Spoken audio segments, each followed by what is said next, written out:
Hello, আসসালামু আলাইকুম। Recipes and blogs by Shamima Afrin চ্যানেলের পক্ষ থেকে আপনাকে স্বাগতম।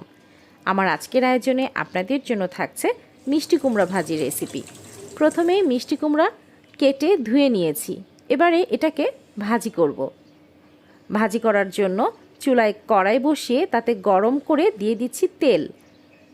তেল একটু গরম হলেই গোটা জিরের ফোড়ন দিয়ে দিলাম পেঁয়াজ কুচি। এবারে পেঁয়াজটা বাদামি করে ভেজে নিচ্ছি। পেঁয়াজ ভাজার সময় চুলোর আঁচটা মিডিয়ামে আছে, খুব বেশি হাই হিটে দিলে কিন্তু পেঁয়াজটা পুড়ে যায়। তো আমার পেঁয়াজ ভাজা হয়ে গেছে, এবারে কেটে ধুয়ে রাখা মিষ্টি কুমড়া দিয়ে দিব।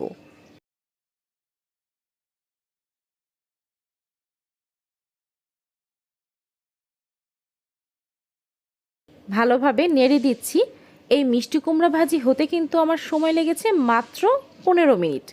তো প্রথম 5 মিনিট চুলোর আঁচটা একদম হাই হিটে আছে, নেড়ে চেড়ে মিশিয়ে দিচ্ছি।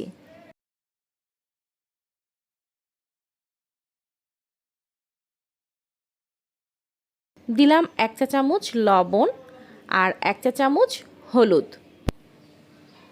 মিষ্টি কুমড়া ভাজিতে খুব বেশি মশলা দেবার কোনোই প্রয়োজন নেই। এই সবজিটা এমনিতেই অনেক বেশি স্বাদ লাগে, যেহেতু একটু মিষ্টি মিষ্টি লাগে। তো জাস্ট পেঁয়াজ, মরিচ, হলুদ গুঁড়া, লবণ এতটুকুই, আর বাড়তি কোনো মশলা দেবার প্রয়োজন নেই। চুলোর আঁচটা হাই হিটেই আছে, ভালোভাবে নেড়ে দিচ্ছি। এবারে দিলাম কাঁচামরিচ ফালি। মিষ্টি কুমড়া, লাউ আর চাল কুমড়ার তরকারিতে কিন্তু ঝাল একটুতেই অনেক বেশি হয়ে যায়, তাই ঝালটা একটু বুঝে দিবেন।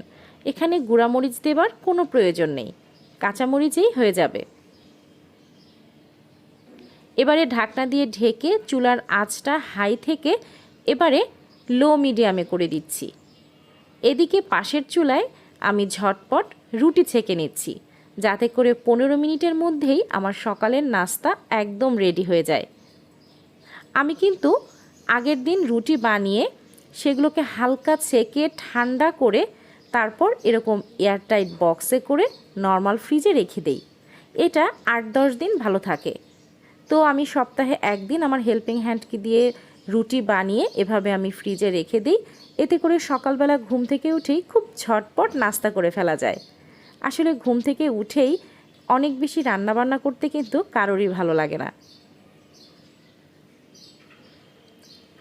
আমার যাতে সময়টা বেশি না লাগে, তাই ওদিকে ভাজি হতে দিয়ে পাশের চুলায় কিন্তু আমি রুটিগুলো ছেঁকে নিচ্ছি। দেখা যাক ভাজির কী অবস্থা। মিষ্টি কুমড়া অল্প সময়ের মধ্যেই একদম সিদ্ধ হয়ে যায়, সফট হয়ে যায়। তো চুলার আঁচটা লোতেই আছে, আমি রুটিগুলো ভেজে নিচ্ছি আর ফাঁকে ফাঁকে নেড়ে দিচ্ছি। আমার এই ভাজিটা কিন্তু প্রায় হয়ে গেছে, মিষ্টি কুমড়াও সিদ্ধ হয়ে গেছে। তো আমার এই ঝটপট রেসিপিগুলো আপনাদের কেমন লাগছে তা কিন্তু আপনারা কমেন্ট করে জানাবেন। আর আমার মতো এভাবে রুটি বানিয়ে ফ্রিজে এখানে রেখে দেন, আমার সাথে কিন্তু শেয়ার করবেন। আমার রেসিপিগুলো যদি আপনাদের ভালো লাগে তাহলে অবশ্যই আমার চ্যানেলটি সাবস্ক্রাইব করবেন এবং পাশে থাকা বেল আইকনটি বাজিয়ে রাখবেন। এতে করে আমার দেয়া কোনো রেসিপির আপডেট আপনার মিস হবে না। কথা বলতে বলতে আর রুটি ভাজতে ভাজতে আমার এদিকে মিষ্টি কুমড়া ভাজিটাও হয়ে গেছে এবং সকালের নাস্তা একদম রেডি। তো আপনারা সবাই ভালো থাকুন, সুস্থ থাকুন, আমার জন্য দোয়া করবেন। আল্লাহ হাফেজ।